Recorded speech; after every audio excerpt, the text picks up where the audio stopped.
నమస్తే, welcome to college TV. ప్రస్తుతం అయితే మనం భద్రాద్రి కొత్తగూడెం జిల్లా చెర్ల మండలంలోని కాంతిపురం అనే గ్రామంలో ఉన్నాం. ఈ గ్రామంలో కనీస సౌకర్యాలు కూడా లేకుండా అయితే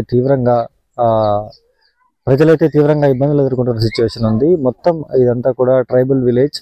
ఈ ట్రైబల్ విలేజ్ లో ఉన్నటువంటి ప్రజలందరూ కూడా తీవ్రంగా ఇబ్బందులు ఎదుర్కొంటున్న పరిస్థితి ఉంది.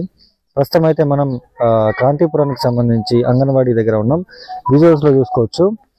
అంగన్వాడీ ఏదైతే ఒక చిన్న పాకలో అంగన్వాడీని అయితే నిర్మించిన పరిస్థితి ఉంది. ఏదైతే అభివృద్ధి పాదంలో అయితే శూన్యం అనే చెప్పుకోవచ్చు ఈ గ్రామానికి సంబంధించి. మనతో పాటు ఇక్కడ కాంతిపురానికి సంబంధించిన ప్రజలు కూడా ఉన్నారు, మాట్లాడదాం. అసలు ఏంటి వీళ్ళకి ఎటువంటి సౌకర్యాలు లేవు ఏంటనేది.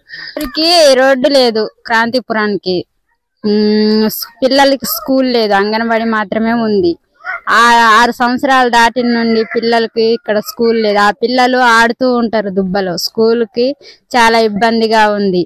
అసలు కరెంటు లేదు, చీకటిగా ఉంటుంది. రోడ్డు అసలు ఏంటన్నా జ్వరం ఏంటన్నా వస్తే వెహికల్ రావడానికి కూడా చాలా ఇబ్బందిగా ఉంటుంది. అసలు వెహికల్స్ రావు, ఏం రావు. వాగడ్డ ఉంది. ఆ రోడ్డు కంట్రాక్ట్ తీసుకున్న ఆయన కనిపించట్లేదు, అసలు రావట్లేదు, చూడట్లేదు. పెద్ద గొయ్యి తీసిండు వెళ్లే దారిలో. మాకైతే అవతలికి వెళ్ళడానికి చాలా ఇబ్బందిగా ఉంది. అసలు ఆ కంట్రాక్టే రావట్లేదు, చూడట్లేదు. మరి ఆ రోడ్డు చేస్తాడో చెయ్యడో, ఆ కంట్రాక్ట్ వదిలేస్తాడో ఏమైతాడో మాకైతే తెలియదు. మాకు మాత్రం చాలా ఇబ్బందిగా ఉంది.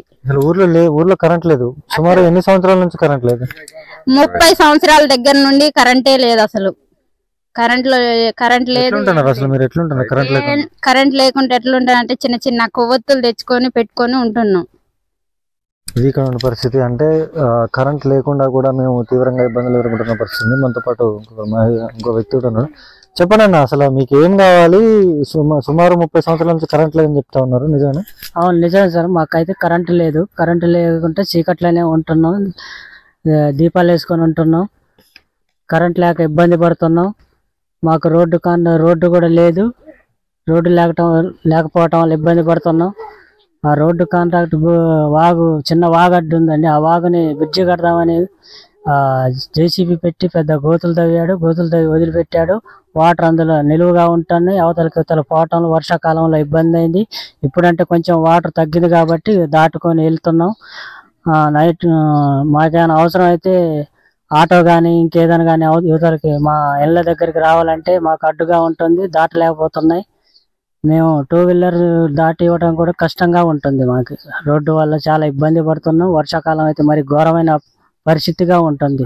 మాకు డెలివరీ పేషెంట్లు ఇలాంటి వాళ్ళు ఎవరైనా ఉంటే డెలివరీ సమయంలో మాకు 108 రావాలన్నా కూడా రామని చెప్తున్నారు. మీ దగ్గర రోడ్డు లేదు, బురదగా ఉంటుంది. వర్షాకాల సమయంలో మేము రాలేకపోతున్నాం. తీసుకొస్తే రోడ్డు దాకా తీసుకురండి, లేకపోతే లేదు అనేసి 108 కూడా చెప్తారు. మాకు ఇలాంటి డెలివరీ పేషెంట్ అప్పుడు కూడా అలాంటి 108 ఫోన్ చేస్తే మీ దగ్గరికి రాలేమమ్మా, దారి బాగలేదు, రోడ్డు లేదు కదా, మేము ఎట్లా రావాలంటే మా రోడ్డు దాకా తీసుకురండి, మేము తీసుకెళ్తాం అప్పుడు అనేసి అంటున్నారు సార్. ఇది కొన్ని పరిస్థితి. అంటే ప్రస్తుతం అయితే మనం ఇదైతే అంగన్వాడీకి సంబంధించి అంగన్వాడీ కూడా చూసుకోవచ్చు. ఏదైతే చిన్న పాకలో అయితే అంగన్వాడీని అయితే నిర్మించిన పరిస్థితి కూడా ఉంది. పిల్లలు కూడా ఉన్నారు. పిల్లలు కూడా ఇక్కడ ఆడుకుంటున్న సిచ్యువేషన్ కూడా చూడొచ్చు. ఇదే నేపథ్యంలోనే మాట్లాడదాం. మనతో పాటు ఒక అమ్మ. ఇది కొన్ని పరిస్థితి. అంటే ప్రధానంగా మనం చూసుకోవచ్చు, ఏదైతే గ్రామానికి సంబంధించి సుమారు 50 కుటుంబాలు నుంచి 60 కుటుంబాలు అయితే ఇక్కడ జీవనం కొనసాగిస్తూ ఉంటాయి. ఈ జీవనం కొనసాగిస్తున్న నేపథ్యంలో హాస్పిటల్కి వెళ్ళాలన్నా, లేకపోతే లేకపోతే నిత్యావసర సరుకుల నిమిత్తంలో మండలానికి వెళ్ళాలన్నా కూడా మేము తీవ్రంగా ఇబ్బందులు ఎదుర్కొంటున్నాం అని చెప్తున్న సిచ్యువేషన్ కూడా ఉంది. ఈ నేపథ్యంలోనే ప్రధానంగా చూసుకోవచ్చు, మనతో పాటు చాలా మంది గ్రామానికి సంబంధించిన వాళ్ళు కూడా ఉన్నారు. చెప్పండి, అసలు ఎన్ని సంవత్సరాలు అవుతుంది మీ ఊరు కరెంట్ లేక? 30 సంవత్సరాలు సార్. 30 సంవత్సరాల నుంచి లేదు. మీకు ఓటు హక్కు ఉందా? ఉంది. ఇక్కడే 30 సంవత్సరాల నుంచి కరెంట్ లేదు. అప్పుడు కొయ్యూరు, ఇప్పుడు కాంతిపురం. 30 సంవత్సరాలు ఇక్కడికి వచ్చి రోడ్డు మంచిగా లేదు. చూసారుగా మీరు వస్తూ ఇది ఇక్కడ ఉన్న పరిస్థితి. అంటే ప్రధానంగా మేము తీవ్రంగా ఇబ్బందులు ఎదుర్కొంటున్నాం. రోడ్డు కావచ్చు, లేకపోతే హాస్పిటల్కి వెళ్ళడానికి కావచ్చు, లేకపోతే పిల్లల స్కూల్ నిమిత్తం కావచ్చు, ఆ విషయంలో కూడా మేము తీవ్రంగా ఇబ్బందులు ఎదుర్కొంటున్నాం అంటూ కూడా ఇక్కడ ఉన్నటువంటి ఏజెన్సీ ప్రాంత ప్రజలైతే చెప్తున్న సిచ్యువేషన్ కూడా ఉంది. మొత్తం కూడా ట్రైబల్ విలేజ్ కావడంతోనైతే అధికారులు కావచ్చు, లేకపోతే ప్రజాప్రతినిధులు కావచ్చు, ఎవరు కూడా మమ్మల్ని పట్టించుకోవట్లేదు. తక్షణమే ప్రభుత్వం దీనిపై చొరవ తీసుకుని తగిన చర్యలు తీసుకోవాలి. మాకు రోడ్డుతో పాటు కరెంటు కూడా కావాలంటూ కూడా ఇక్కడ ఉన్నటువంటి ఏజెన్సీ ప్రాంత ప్రజలు అయితే చెప్తున్న సిచ్యువేషన్ అయితే ఇక్కడ నెలకొంది. ఇది ఇక్కడ ఉన్న పరిస్థితి. కెమెరా పర్సన్ సాయితో సన్నీ, కాళోజీ టీవీ, వరంగల్.